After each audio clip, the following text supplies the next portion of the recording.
It's really a pleasure. And this initiative is like the need of the hour with the uprooting of Web3 and Metaverse gaming. It's become a hot topic of town. A lot of action has been going around in this space. So well appreciated, and really it's a pleasure to be here once again. So good morning, guys. My name is Kapil. I'm the CEO of Meta Studios. We are a gaming and metaverse development company. We have a history of about 20 years now. Our group company Meta Engine started in this space back in 2001. We were developing our own gaming engine to support MMORPG game, which is massively multiplayer online games, with a focus on interoperability, scalability, and efficiency. How can we build games remotely with a lot of power to the developers, with a lot of power to the entire game economy, so to say. That was the entire focus with which we started. 20 years, saw over 600 games being built, and including EA Sports, Star Wars, Old Republic, and many more. Then the whole Web3 expansion happened, and we entered the Metaverse space. At the end of the day, Metaverse is a game. That's how we see it. Any interaction, any engagement that you are doing, it's with the other players, with the other users, eventually is game and gamification. So applying that whole history is something that we focus on, and adding value to our users, to our clients. Currently, we are working with almost all big consultants across the globe. Some clients in the enterprise space, in the gaming space, and some HNI clients as well, who are kind of entering this space from a different perspective. With that background, what is Metaverse? Okay, so just wanted to give you all a context of where I come from before I start talking about the topic that we are here to discuss about. What is Metaverse? Honestly, the simplest explanation is imagine a 3D environment where all of us are together. Right now, we're interacting with a screen, with a in a 2D environment, so to say. Metaverse is nothing but a real-time 3D environment with HD rendering, and all of us together in one environment interacting with each other. Right? Very, very, very simple definition is that you get immersed in an environment together with multiple people in same place, enjoying or experiencing an ecosystem together. Very simply, that's what Metaverse is. The confusion that always many people have is that Metaverse is VR, virtual reality. That's absolutely wrong. Metaverse is not virtual reality. Virtual reality is one of the ways to experience Metaverse, one of the ways to enter the ecosystem of Metaverse. It's not the only way. Like, that's what Meta made it, or Facebook of the world made it look like. It's just one of the ways, not the only way. So virtual reality, augmented reality, all of these are means to experience, to enhance your experience. You can literally, on your mobile, experience Metaverse. On your web, you can experience Metaverse, right? It's just an evolution of immersiveness, or an enhancement of immersiveness. How deeply you want to get immersed in an environment. If you want to just cut out the world and be there, virtual reality. If you want to augment something, you are seeing something in real life, you want to enhance it and add some more elements to it to make it more fun, or to make it more enriching, or to make it more educational enough, that's augmented reality. If we all grew up playing video games, right? In a sense, that's if you sprinkle up some more elements of today's technology to it, that's also Metaverse. Multiple players coming together and playing with each other. Right? It's not a Web3, but it's like the most base explanation to kind of just to get you guys comfortable.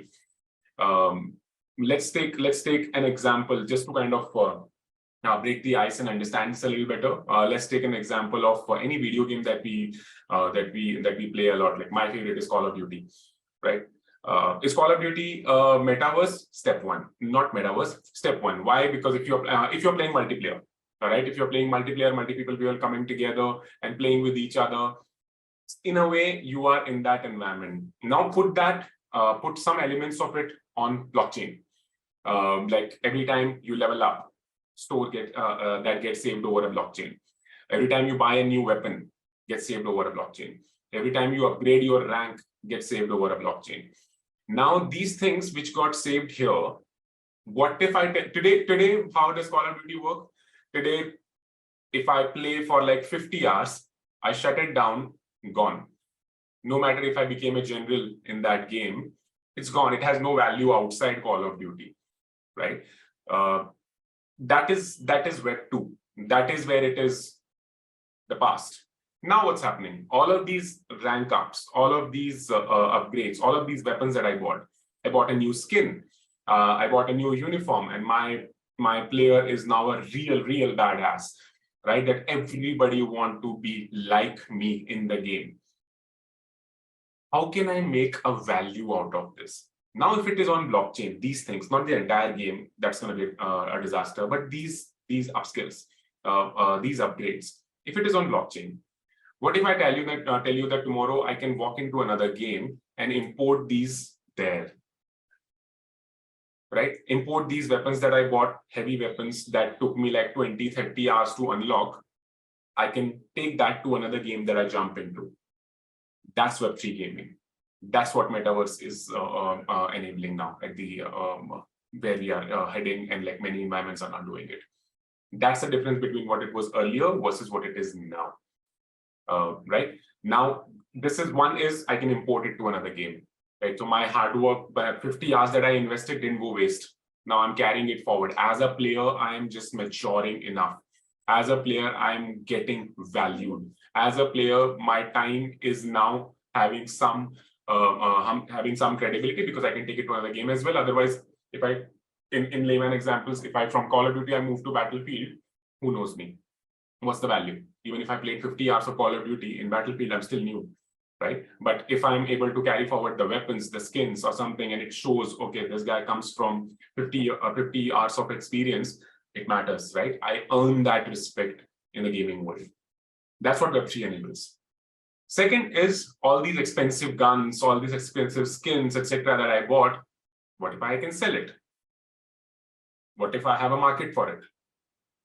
Again, that's what Metaverse and Web3 gaming enables. Allowing players to monetize, allowing players to make money off their hard work. It's not owned by somebody sitting central now. It's not owned by anybody who can just turn off the switch and all your work and all your hard work is gone. No, you own it. You worked for it, you earned it. Now you do whatever you want with it. Want to take it to another game, keep upskilling, be my guest. Want to sell it, monetize it, be my guest. Want to rent it out? I'm on a break right now. Like, over the weekends I play, over the weekday I have to work. So over the weekday, I'm not going to be using any of my weapons or my skins. What if I rent it out for next Friday? Somebody else can play using it. I get money, and on the weekend I'm back. It's mine again. Let's play. That's freedom. That's the new economy that we are entering into. This is at the base Web3 gaming. What I'm doing in this is just leaving a lot of thoughts open for you guys so that when we start the AMA, you can ask these kind of questions and we dig deeper into it depending on your questions. But I'm just touching upon topics to poke you with what this technology is and what it is enabling. In a simple sense, this is what Web3 gaming is. Allowing players to have the freedom to use their assets, use their time in the way they want, not the game developer centrally. What's in it for the game developers? Just reverse the situation. Today, what happens? If I'm a game developer, I build an environment, I give it to a company, done. It's their property, they can keep doing whatever they want to do with it, right? I don't have any any say left in it. What if I tell you, I build an environment and I put it up there, every time somebody uses it, I get some royalty. Or there is an environment where I can just go and keep building. There is an avenue for me where I can just keep adding on my skills of game developers or asset developer, and somebody using it gets me a royalty. Sounds interesting, right? again, welcome to Web3. So these are some things which are now happening. Classic examples you would have heard of: Decentraland, Sandbox, Roblox. All these are metaverse environments with an element of gaming in it. From where I stand, metaverse and Web3 gaming, there's a blurred line. Web3 gaming, of course, if you standalone want to talk about Web3 gaming, there is a tons of stuff that can be done and talked about. Standalone metaverse, a lot of things can be talked about. Like, for example, Metaverse has 3 sets of applications. One is on the enterprise sides, like industrial metaverse is something which are digital twins, which industries are now using to enhance their enhance their productivity using simulations and how in a virtual testing out new operations in a virtual environment and seeing how it will be if I do the same thing in the physical environment. That's the enterprise side of metaverse, the industrial metaverse. Then we have gaming, what I just spoke about. Then we have brand experiences. Nike, Adidas, Hyundai, all of these companies, and now Louis Vuitton as well. Gucci is like a big player in this. All of these players are setting up experiences in metaverses. What they do is, what metaverse allows is, because you're in a virtual environment, virtually you can do whatever, right? So testing new products, creating an experience in which customers can engage with their brands, get to know about their brands in a fun way. How do you add fun? Gamification, right? Mini games, adding mini games in an environment where you can just keep playing, earn rewards, earn NFTs, and just be a part of that ecosystem via loyalty or via information transmission or via commerce as well. So that's the other side of things that's happening there. And Web3 gaming standalone as well stands as a tall product, if you say so. So yeah, I mean, this is just to again poke you and open up the base. Happy to now jump into AMAs to address and answer specific questions that you may have, so that we can talk about those questions in a detailed manner. So Vimlesh, I think if that sounds fair, we can now jump into the question answers. I think there's a one question in Q&A section by Bhaskar Saini. I'm a finance guy, but I have been keen interest in fintech, blockchain, crypto, NFT. What should I do and how should I make a career out of this? Please guide me. All right. Even I was a finance guy. I was I'm still a chartered accountant by education. Okay, made a move to Web3 completely because that's what I've been like really fascinated with. Loved it, the freedom of it, etc. If you have a keen interest in fintech, then crypto, blockchain, NFT is the place to be. DeFi, decentralized finance, is the most successful, the most going up the moon kind of a space which is happening in the Web3 space. Decentralized finance is today, like this call is being recorded, I'm not going to say much about it, but today we are a lot dependent on the banking channels, right? Decentralized finance is P2P transactions, very simply put. And a lot has been happening in the blockchain, crypto, and NFT space on that. What I would really advise you to start with, if this is a question that you want to just start right now, what to do, invest some money in cryptos. Go out, set up accounts on Binance, WazirX, I don't like much, but MEXC, these kind of exchanges, set up an account, buy crypto, become a liquidity provider in these DEXs, decentralized exchanges like PancakeSwap. Go there, experience how these things are worked. When you become a liquidity provider, there is a pool where everybody puts in money. Very simply put, everybody puts in money. Then there are like 2 or 3 tokens that you can buy and sell from this. So again, it's all P2P. Their liquidity providers are putting in, let's say, some money, and the other people are buying and selling those cryptos from that pool. So experience these platforms, do swapping, use bridges. In crypto, bridges is like when you're moving from one ecosystem to another. For example, from Ethereum ecosystem to Polygon ecosystem, there's a bridge that you have to use. Invest about whatever small amount of money that you have a budget of, just to experience all of these. Trust me, there is no other better way to learn. Like anybody I meet, they ask me how to get into it. Start experiencing these platforms. You can watch 10 hours of YouTube videos, 10 hours of webinars, and people like me telling you about what to do. But if you do it for 1 hour, experiencing these platforms, just 1 hour with your own money, trust me, the 1 hour that you invested doing this will be much more valuable than watching 10 hours of YouTube videos and webinars. The reason is when you put your own money, you're gonna study more about it. You're gonna really think about it. Okay, how do I make sense? What is gas fee here when I'm transferring crypto from this platform to this platform? They're charging a gas fee. What is a gas fee? What is it charged for? Right? All of these things will come into picture. The best step number one for you is going through all these platforms. That's it. Just give it 1 day. Because 1 day to study, getting into this, buying cryptos, using these bridges, swapping, using dexes, that's the best start for you. And if you are a finance guy, trust me, the moment you do this, you will get like 10 different ideas. And after that, you move to level number 2. So that's what my first advice would be. Jump into this and read more about DeFi. You'll be set. So we have one more question from Pratik Chanda. I'm a marketing graduate. I did my master's in marketing and business analytics. However, I'm working in a marketing role right now. I want to switch to data analytics role. What can I do for that? This is, I don't think this is restricted to Web3, is it? I'm happy to answer over, but just wanted to kind of. This is a larger question. This is the AMA on Metaverse and gaming, but it's fine.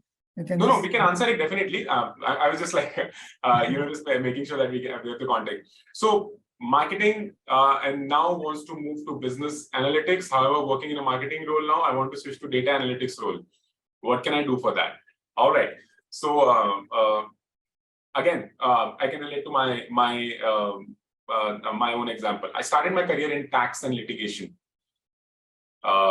That's what I used to do, litigation, and then move to consulting, hardcore. So consulting in tax and litigation, then move to hardcore business consulting, and then move to something else, and then did my own startups. And now I'm here doing Web3 since last, I think it's been 2019 is when I started. That's when I bought my first this thing. So what does it take? How do you switch? Is if now you're interested in data analytics, right? Dig deeper into it. How many courses have you done individually into data analytics? If the answer that you're looking for is how do I switch professionally from marketing to data analytics, the answer is how much are you doing personally at your personal level if you're so interested in data analytics outside your office hours, right? My assumption here while I'm answering this question, and I have it in front of my screen right now, is you have a full-time job with marketing and you want a full-time job in data analytics. And naturally, your expectation would be the pay should not be deferred that much, etc. So how do I enable that? Step number 1 is outside your full-time job in marketing, what are you doing to learn about data analytics? What have you created in data analytics that somebody should give you a chance in or pay you to do data analytics? If you have an experience and education in marketing, why should somebody pay you for data analytics? The answer that you should have there is there's stuff that you can do outside your office hours to make you professional enough that somebody else will hire you for that job. So get into that. That's what I've done my entire career. If I wanted to learn something and I was doing something else, step into it. Do it. And then accordingly, then you have the face to talk to somebody, okay, hey, I own this thing. I know how to do this thing, right? Do some courses, do some freelancing, work with somebody else on the initially. And then that's how you kind of build that rapport, right? When I switched from, let's say, consulting, I did investment banking, I was doing something else. How did I move there? I did on a personal level, a lot of stuff. And then accordingly, I had my resume strong enough and I could go and speak with anybody that, okay, I know this. Right? I think that's where the answer lies for you. We have another question, Vimlesh? Yes. From Bhaskar. Bhaskar, yeah. Go ahead. Should I go for some master's program to learn more about my keen interest like DeFi, NFTs, crypto, blockchain, or a 6-month program? YouTube videos are sufficient to guide me throughout. If yes, what courses should I do? I think, just to answer this, we as a Times Pro, we have launching a couple of programs in decentralized, finance and NFT and crypto and blockchain. And in fact, we are also offering a couple of free programs. We are not charging anything for that. We are giving all these programs for free. You can just, contact me, or either you can you can go to our website, you can explore our website. There are a lot of free courses which we are providing to learners. It's free of cost. We don't charge anything for that. That's just wanted to add those point on this. And Kapil, if you had anything, you can just add on for this. Nope, I think that answers.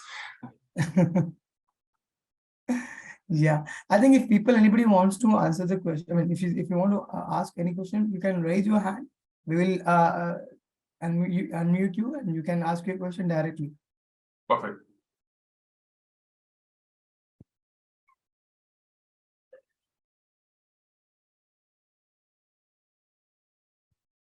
Come on, guys, let the questions come. I don't see. Yeah, you feel free to ask questions. This is completely AMA session. It's completely for you guys. So. Yep. Or I think we should go around. This is this is what I love doing. Okay, we have one hand. Bhaskar. Yeah, okay. Hey, Bhaskar. Good morning. Hello everyone. Good morning, sir. Can you hear me? Yes, loud and clear. Okay, so well, first of all, thank you so much for all the guidance, and I just wanted to share that I'm already doing an IIT Delhi course in fintech blockchain, so that built my keen interest from finance to this field, from blockchain and everything. But I want to make a career out of it, and I got your point that I should get into DeFi and decentralized business, and I should learn more about it. Plus, I should give my time on those websites and cryptos and everything. But I feel there is a lack of confidence in me, because at first sight, when I don't knew about it, I felt that it is something wrong, or maybe it is something that I don't have knowledge about. So even if I want to start, that lack of confidence is still in me. So if you can guide me through. So is the reason I wanted to ask about courses which can give me guidance and everything. Got it, Bhaskar. So first of all, on the lack of confidence bit, right? This is a new space, Web3. Okay, what is respected in this space is that you are really passionate, hungry, and have the relevant, let's say, ammo to enter the battlefield, right? There are few people who knows how to shoot perfectly. But if you can hold a gun, that is respected enough. Simply speaking, okay, you are having these, you are attending these courses, you are here today, you are taking the initiative. The more you do some things like this, the more you're going to learn. Once you do that, go out, meet people. In Web3, events, conferences are like happening all across the country right now. Okay, every 1 week you will find some of the other conference on some of the other topic of Web3. Attend as many as you can. The more you attend, the more you will open up, the more you will meet the people, the more your confidence will start coming up. See, most important thing is being out there in terms of learning, and then in terms of meeting people. Once you do that, trust me, the confidence starts coming up. And that's the key, honestly. That's the easiest answer I can give you. There is no hard and fast to this. There is no other recipe to this, that okay, if I do this, my confidence will come up. No, you're doing the right thing. You're attending the IIT Delhi course. You are here with Times Pro. They are going to organize so many amazing courses going forward. You're doing your effort. Now go out in person, meet people in person, right? Literally, that's the best thing to be done. That's what will give you the flavor of the season. And that's what brings up the confidence. You'll meet people who are doing a lot of stuff here, in this case, any which way. Start working with somebody. There are so many startups coming up in this place. Join a startup. That's the best. You don't have to hunt for difficult routes. Take the simple route.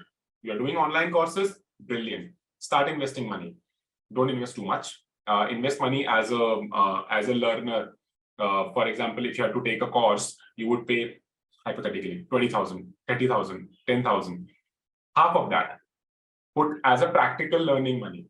And that invest in crypto, use all these bridges, use all these DEXs, decentralized exchanges, how the money flows, stake some money, borrow, lend cryptos on platforms like Avalanche, and not Avalanche, sorry, I'm forgetting the name. It'll come to me, I'll share it. All these pools where you can borrow and lend cryptos, do all of these things. You will get, okay, this is how things are working out. That's the base, that's 70% there. You have understood 70% of the ecosystem if you do that. Imagine, in 5,000-10,000 rupees, you have understood 70% of the season. Now the next step is going out and meeting people. That is something you have to do.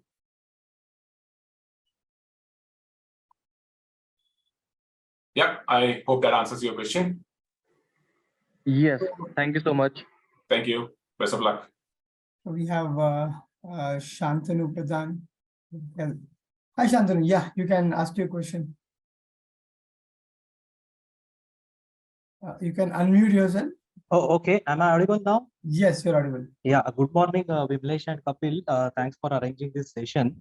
Actually, I wanted to ask about the tech stack that we can learn to get into Web3. Like the question is there because see, there are many things like 3D 3D development, and then there is blockchain, and then there is normal Web2 development that needs to be learned. So it gets sometimes little confusing. It's not about where to start, but if we know what all things needs to be done, then at least we can plan accordingly. That acha pehle ye kiya, then we are doing this and that. So that is what I wanted to ask. What are the most important things, like let's say Angular and React is there for, or HTML, CSS is there, JavaScript is there. So that is for Web2. So what is that special tech stack maybe that is there for Web3? That was the question. And also, if I may ask one more, what is that some community that is there in Mumbai which I can join personally, or some other way of joining a community who works in the similar field so that we can learn? Thank you. Got it, Shantanu. So, see, in terms of which tech stack to learn, completely depends on which area of Web3 you want to get into. Now, blockchain, right? So there's Solidity that people are using the most now. It's typically on that language. Rust is another language which is coming in. So there are different languages that different blockchains use to build apps on that. What do you want to achieve is something first you have to drill down and then pick up which language you want to learn. If you want to mention about 3D environment, that's the metaverse side of things. If you want to build 3D environments, then you have Unity being used the most. Then you have Unreal, and like we have our own native engine as well, Hero Engine. These are the areas which become of relevance to you. My advice would be first, like, drilling down on which side of things you want to be on, and accordingly jumping into and seeing, okay, what makes the most sense here. Like, there is this layer 1 blockchain which is picking up space these days, Casper. They are focusing heavily on Rust. They are claiming that it's the most simple language to kind of code into. So dig deeper a little more into those side of things. Where do you want to land? You want to be on the 3D world side of things, which is like artistic and visual. Then Unity, Unreal, that becomes relevant for you. If you want to be on the blockchain side of things, like developing dApps, then Solidity and Rust, these kind of languages are picking up a lot more steam. And to answer the other part of the question, is there any community in Mumbai? There are many actually, which is taking place, but they're not dedicated to Mumbai. They happen across Mumbai. I don't think there is one Web3 community. If you can just share your number with Vimlesh, there is one Web3 community in Mumbai that I know of. I'll get you added there.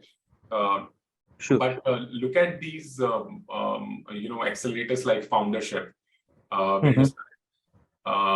They keep doing a lot of community sessions, and they're pretty good. They're very good. Santosh from Foundership and Pareen from Builders Tribe, they're doing an amazing job in this ecosystem. So it's not important to be a part of some community. It's important to be a part of the right communities, right? So look at these ones. I think I would advise look at Foundership and Builder Stripe and join them. And they are approachable, very approachable. Look up Santosh Panda on LinkedIn, look up Pareen Lathia on LinkedIn, hit them up. They'll add you to their communities and start with that. Yeah. I think Santosh, Shantanu, I think that answered your question. You're on mute, I think. Yeah, no issues. Yeah, okay. Thanks, Kapil. So if I can say something like, so Web3 is, you are saying that Metaverse is the 3D part of it, whereas Web3 is same as Web2, where only the database part shifts to the blockchain. Am I right? And a lot more. Yeah, understood. Okay. And a lot more. Sure. Okay, thanks, Kapil. Thank you. Yeah. Pleasure. Just Kapil, I had one question. What is the important aspect being a part of in a community? How does that really helps people? Because as a times we are also building a community. People, it would be great if you can also touch base on few aspects in community parts. How it is helping people to grow themselves and build their network. Got it. So Vimlesh, Web3 is something which is known as community driven. If you don't have a good community, your project is as good as a flop before even it starts. Let's talk about community from two aspects. One is from a project's perspective, like a company or a project, an NFT project or a Metaverse project, blockchain project, anybody, right? From a business side of view, from the developer's point of view, what is the importance of community? And second, from, let's say, people like Shantanu, who are wanting to get into Web3, how does it hold a relevance for them? From a business point of view, any project you launch, because what is Web3? Okay, what is any Web3 project? It's decentralized, it's people driven. It's not run, if it's more of P2P, person to person. I'll hold up, let's talk about an NFT project. I launch an NFT project today. Who will buy it? I need people to buy it. I'm not gonna, it's not like a mandatory thing that I've launched something, everybody has to do it. It's not backed by the government like Indian stocks. So tomorrow CNBC will cover it, a new company is getting listed and people are getting all excited to buy it. No, I can launch an NFT project today. Kapil, in its individual capacity, can launch a set of 10,000 NFTs. But who will buy? People who trust Kapil, people who trust my art, people who trust that, okay, buying that will give them access to something. It's going to hold some value, right?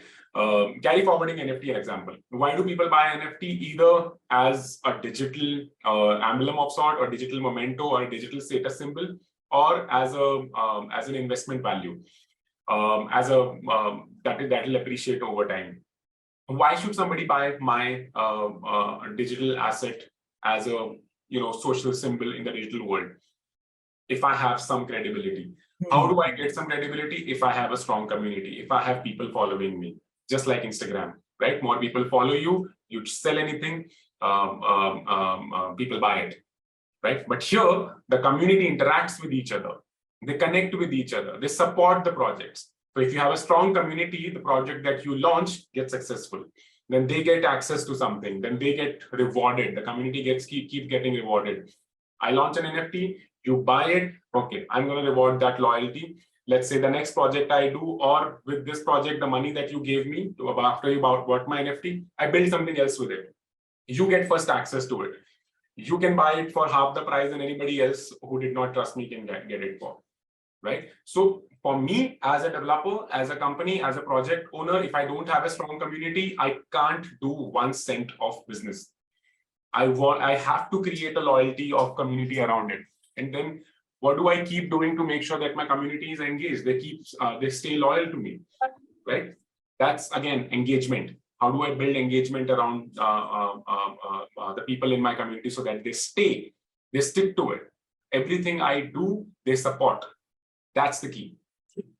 So that's how important it is for any project developers to build a community. If you don't have a community, you're doomed. You will not move a step further. It's very important to have a very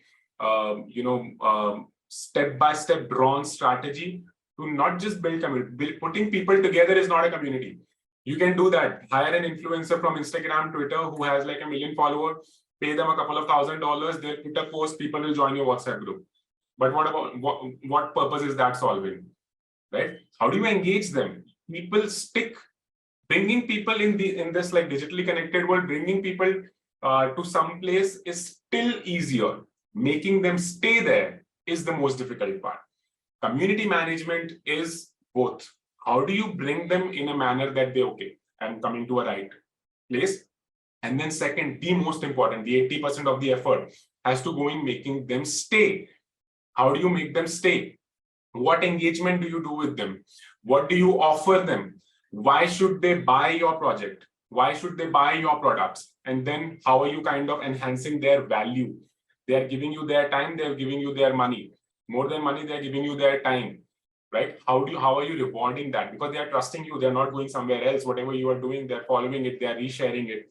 How do you engage them? So a step-by-step strategy to ensure this thing, this is community management. If this is not right, your project is failed. Can't sustain in Web3. You don't belong in Web3 if your community management skills are not strong. From the project side of things, this is the case. From the other side, from the user's perspective, like Shantanu asked, two things. One, if you're part of a good community, then you get access. Let's take the example of Board Safe Yacht Club, the world's biggest NFT project. Initially, if you would have bought that NFT, I think it was for $300 or whatever. Now it's selling for, you can buy a house. It gave you access. There are like, groups, exclusive groups and that only if you hold that NFT, you get access to. In those groups, you get like any kind of, exclusive talks happening. Imagine, let's spice it up. Imagine a group where Elon Musk comes and gives a session. Would you want to be a part of it? I would. But you can be a part of it only if you hold, only if you're part of a dedicated Telegram group. And to be a part of that dedicated Telegram group, you have to hold an NFT, let's say Times Pro NFT. If I hold a Times Pro NFT, I get access to this Telegram group or this Discord group. Now, this Discord group, people are invited to a virtual session where Elon Musk is going to talk about anything, Web3, Tesla, SpaceX. I would do anything to listen to that guy, right? That's access. That's the value proposition. That's what the community members get. Number one, access. Second is inside news. Inside news, not even like financial, but what do you call it? Value additions, educational news, etc. Third is appreciation. Now, if the community is strong, right, and the community is getting a lot of access to a lot of things, which means people will stay, which means the project is bound to succeed, which means appreciation in financial value as well, right? So all of these things come together. Once you get access, so Shantanu gets to learn a lot. Shantanu gets to know about the most important projects. Shantanu gets to know which event is happening that he should invest time in. There are hundreds of events happening. You don't want to attend every event, right? So which top 5 events to attend, he gets to know that through these things. Worth investing 5,000 rupees for that, right? You save 50,000 worth of petrol by not traveling all over Mumbai. But you get to know कि मैं इस एक event में जाऊंगा, यहाँ पे मुझे 10 काम के लोग मिल जाएंगे जो जहाँ पे 10 इवेंट में नहीं मिलते. That's value of time. You get that. And capital appreciation. If you have bought that NFT and the community is strong, the value is growing and you are also growing. This is and trust me, this is I have spoken about like the surface of it. Community, I can't harp enough how important it is to build a strong community with a step-by-step strategy of adding value.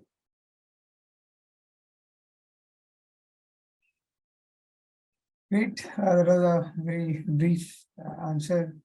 I think people, you're still be open for questions. So you can keep asking your questions, Kapil. Yep, please. Or I was saying, sometimes what I love doing is go around the table. So we have the participants, let's put them on spot.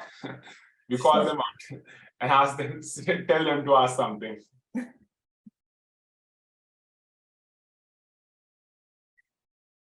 Not sure if you want to do that. I'm up for it. So Bhaskar has questions. So Bhaskar, yeah. Hello again. I have a question on the lighter side. Like, if I want to really switch my career into this domain, which companies and which startup I should go and ask for like full career support or maybe a job in future? Who can make me stay in that field and obviously my interest should stay because to be honestly, finance is something that I am done with. So this is an emerging space, and I'm looking for job opportunities also after completing my course. So can you please help me with that?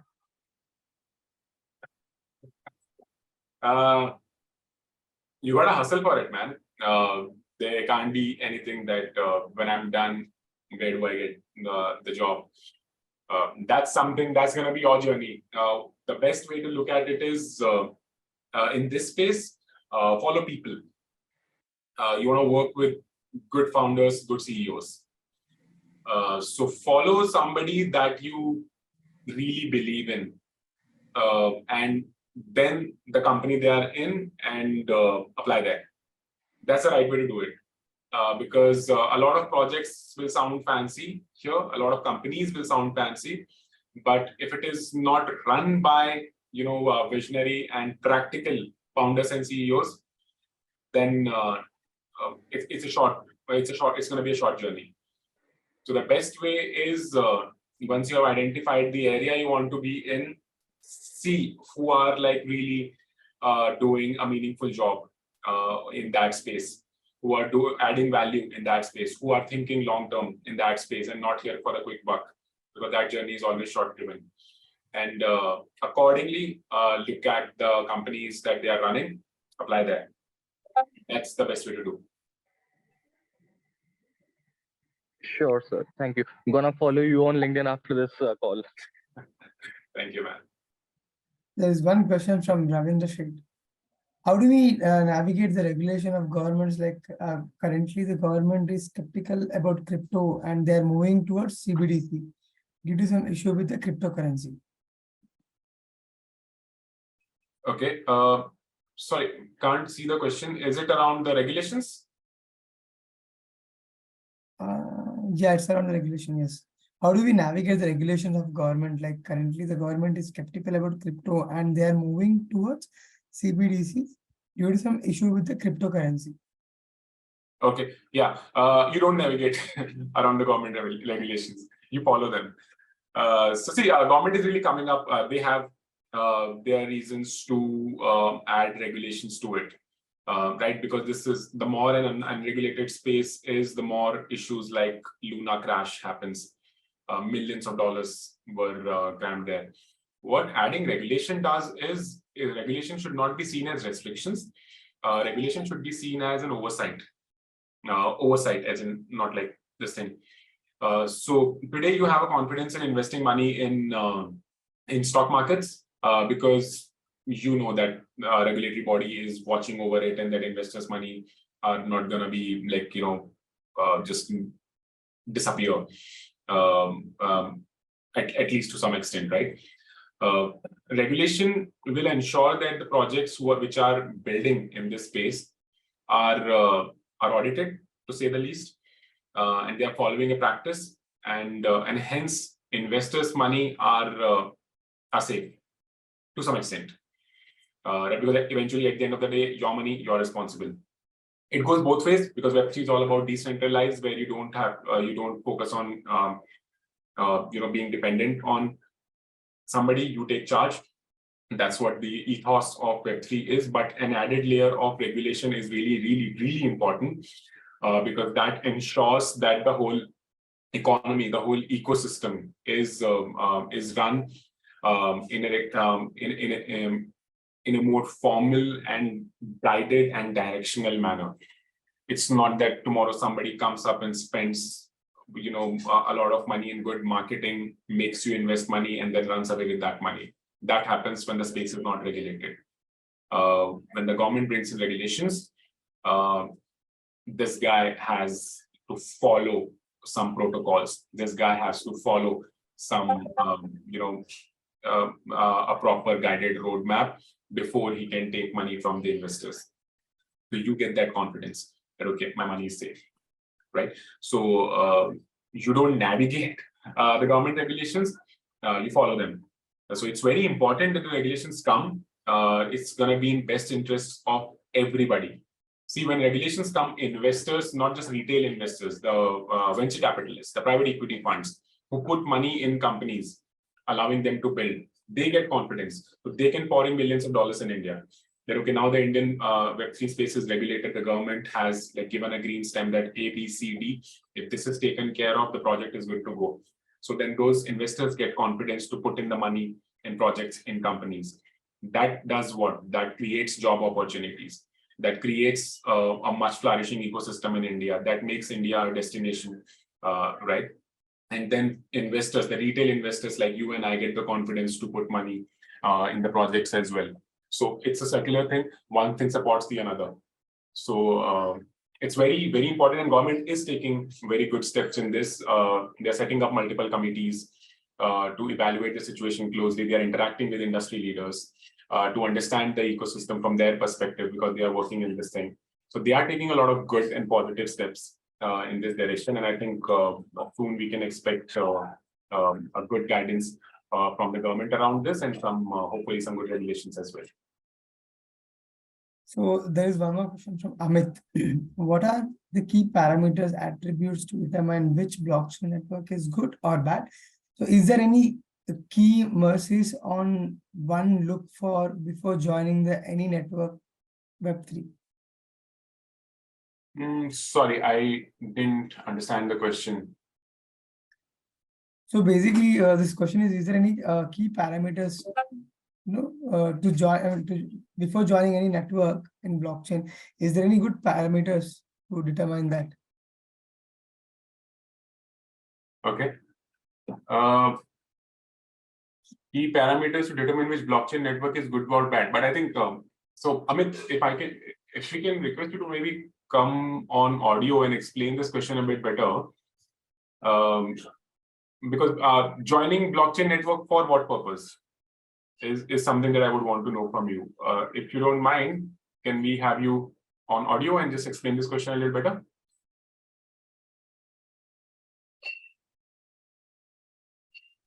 Hello, can you hear me? Yes. Yeah, morning. Actually, there are a lot of like nowadays, a lot of networks that you can join from a Bitcoin, for example, Ethereum. There is a lot of community driven, as you said, right? But most of the communities, sometimes they have their own personal agenda to run. And let's say as an investor, let's say you want to invest some of the, your digital currency. But before you start making any decision, I think there would be some kind of parameters or maybe some kind of attributes. I'm sure there would be. Let's say, for example, in the in the stock exchange, right? Let's say you want to go and invest your money in some company, then definitely there is a bunch of parameters you can go and look for. For example, what is the like balance sheet and what is the EPS and all, and based on that, probably you can come to know, okay, this is potential stock, probably I can go and invest. I just want to understand, is there any similar kind of parameters, attributes one can look for before we decide as an investor or as a retail to invest in any of the network or any of the like Bitcoin based or you can say that the digital currency based network? Got it. Three things that I personally look for. Number one, what is the problem that this project is trying to solve? Is it something already overdone? Now, for example, every blockchain, a lot of layer one blockchains come and claim that we are going to do transactions faster. Okay, why? Somebody else is not doing it. What is ETH doing? What is the other layer one blockchains doing? If they are also trying to claim the same thing, we are going to do things faster. I'm going to question them, first of all, and figure out how are you planning to do it faster? What is it that you are doing that another layer one has not done, right? Are you using some different technology? Are you using a different way of validation that another blockchain has not done? what is it that you are doing exactly, right? So understanding the problem that you are solving and how you are doing it. That's the most important part. So maybe understanding that a little bit more in detail. So you get confidence, okay, they are just not somebody else trying to do just their claim to fame. Second thing is the team. The most important is the team. Who are the people in this team? Who are the people who are running this project? What is their credibility, right? Because if they are credible, they are going to say they have a reputation to protect. So they'll work, they'll hustle, they'll make sure they want to deliver, right? So that's second number, the team. And third is if you're not too early into a project, is who's backing them, the investors. Right? If a project is more likely backed by VC or some other credible players in the market, it gives you a sense of comfort that, okay, somebody has done their due diligence. And fourth is, which has now started happening, is the audit. There are audit companies, I'm forgetting the name, who are now doing audit of smart contracts, audit of layer ones. So this has now started happening. So if it is audited, then you know it is not fishy, right? There is some credibility to it.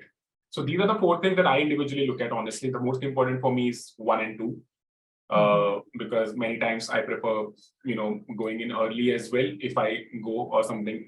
So backed by investors is very important. But the most important is 1 and 2. What problem are you solving? Using what technology? How is it? And the people who are driving it. That's where I would put my bet on, and accordingly take a call. Got it.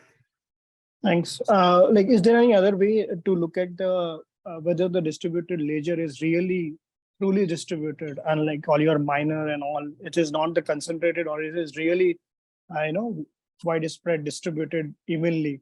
It's not like only the few of the miners take the participation and they do the crunching and you validate your transaction, because that's also a kind of very much biased, even though it's from outside world it looks like the distributed, but truly it's not, right? Because there's a bunch of miner who controls everything.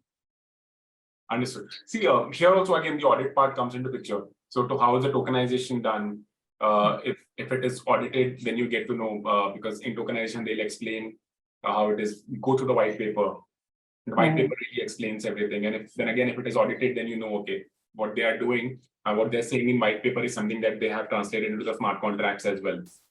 So that is something that will give you the assurance. Thanks. Thank you. Thank you. Helpful. Thank you. Very interesting question. Thank you for asking this question. Yeah.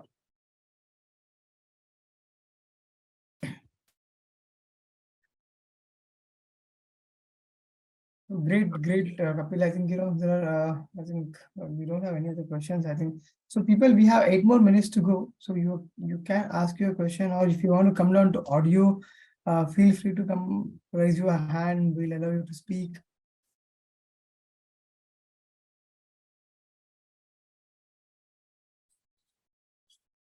I don't see any other questions, Kapil. So I have one question, Kapil, for you.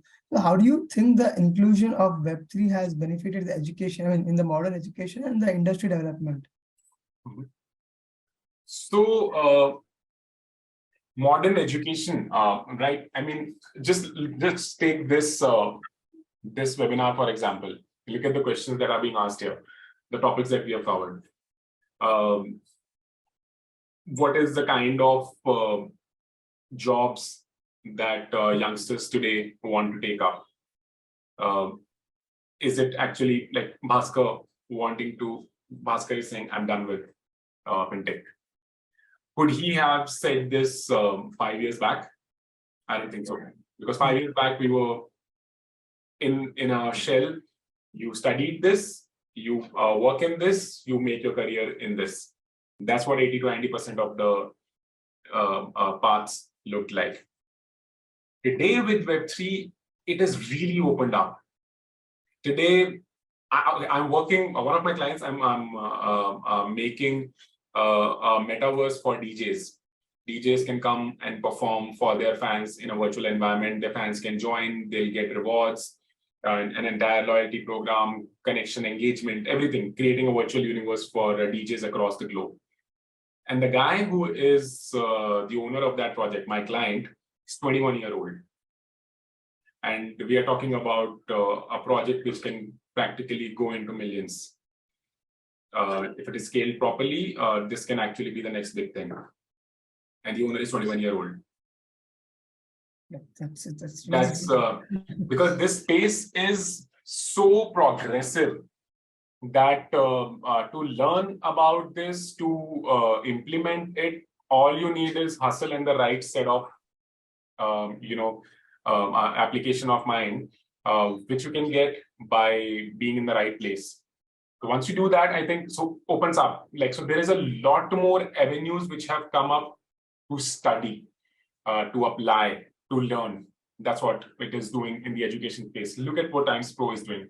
Outstanding courses coming up. Right now, that will open up doors for much more career opportunities.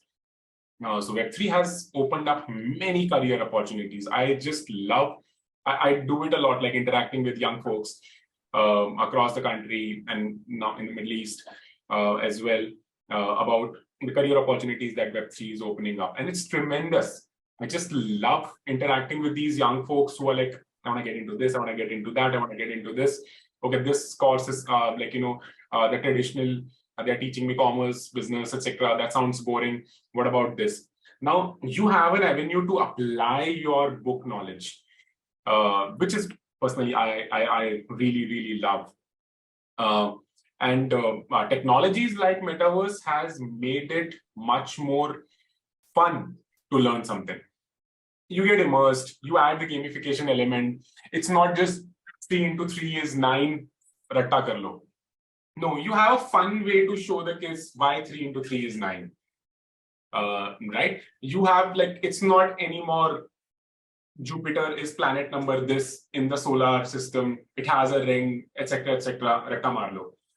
Right? Create an immersive environment. The kid will walk into that, see it, experience it. Okay, this is how it looks. Oh, wow, beautiful. He'll never forget. A classic example I always take is you listen to a song, you remember it. Listen to a song 2 times, you remember the entire song. Read an article 10 times, you will not remember. You'll still just remember some excerpts from it. My own articles, I've written a lot of articles. I remember कि कहीं पे मैंने कुछ important ये बोला होगा. Full whole article, can I narrate the whole article I wrote? No. Nobody can do it. If there's somebody is claiming, they're faking it. Why? Because you do so many things. But a song, I would have heard a song in 90s, play it in front of me, I'll narrate the whole song again. Why? And it's a fact with every human. Anybody who claims otherwise is faking it. Why? The experience, the fun element to it, right? A song is a journey.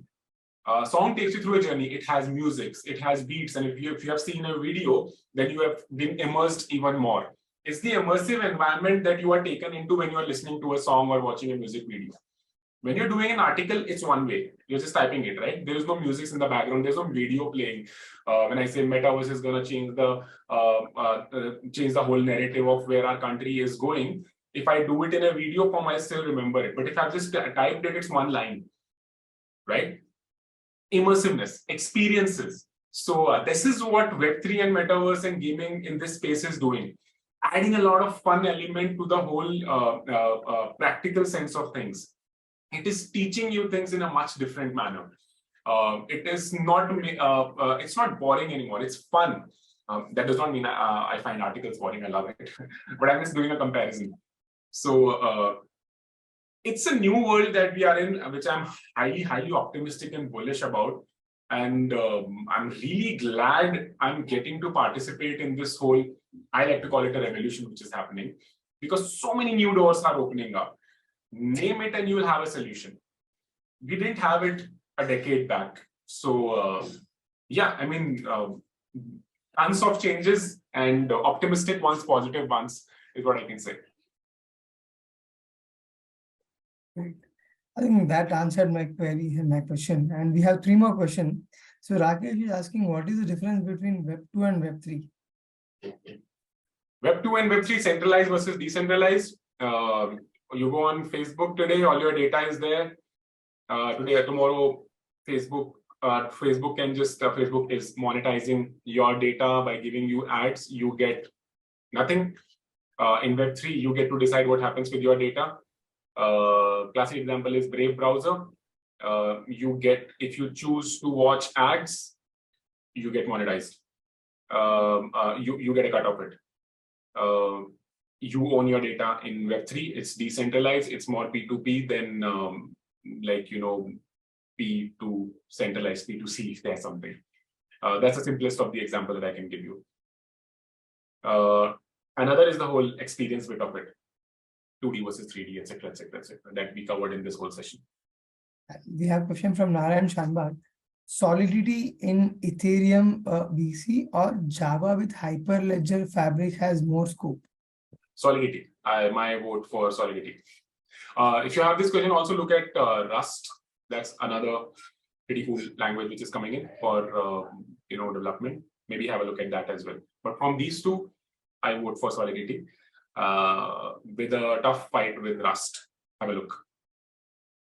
And we have one question from Nishu. See, can we have chess in the metaverse and NFT and all make money playing chess? Yes, ma'am. Yes, you can. Yes, you can. I think I was exploring, in metaverse, there is a couple of shopping malls has been built in metaverse. I was just experiencing it where we can go and we can buy a couple of clothes. We can experience that. I think in last session, we have shown it to a couple of people, and not last, in the month of March. So we had a session where one of our speakers showed us, how to enter and how to create the metaverse space and how to enter in a shopping mall and how to experience the clothing, before buying. So, yeah, metaverse is a big space where still a lot of things are coming out. Yeah. And great. Any other questions from the folks in the audience? I think we are almost in the end of the session. We can take a couple of questions if anybody has any questions for Kapil. I think no questions. Looks like we answered most. Yeah, we answered most of the questions. But So happy to, guys. I think this was a pleasure. Please feel free to reach out to Vimlesh or me directly, like I'm on LinkedIn. If you want any other questions also answered, Vimlesh is there. He's doing a wonderful job. Vimlesh, thank you so much for having me. It has been an absolute pleasure. And much respect for the initiative that you are taking at Times Pro. Much needed in this space. Really much respect for you. Thank you. Thank you so much. Thank you, Kapil, and really thank you for your taking out your time on Saturday morning. And it was really insightful session. You have answered a lot of questions. In fact, there's one more questions we have from Nishu. Do you have a course offering? Yes, Nishu, we do have a course offering. I'll send you a community link. So please join our community, and whatever the questions or query you have, you can ask over there. We'll help you out with that. Once again, thank you everyone for taking out your time on Saturday morning. So I have just posted our community link. You can join our community. And next week we have a community catch up. So I'm looking forward for a lot of people to join and take part in this networking event, which is happening on next Saturday morning from 11 to 12. And as I mentioned, Kapil, once again, thank you for being part of this initiative. And we are looking forward for the more sessions in coming future with you. And also thank you for everyone joining the session. Looking forward for everyone to see the networking event, which is happening on next Saturday. So I'll see you everyone in the next Saturday. Till that, have a good weekend. Take care. And Kapil, thank you once again. Take care. Have a wonderful weekend. Pleasure. Thank you. Thanks, everyone. Have a great weekend. Bye-bye.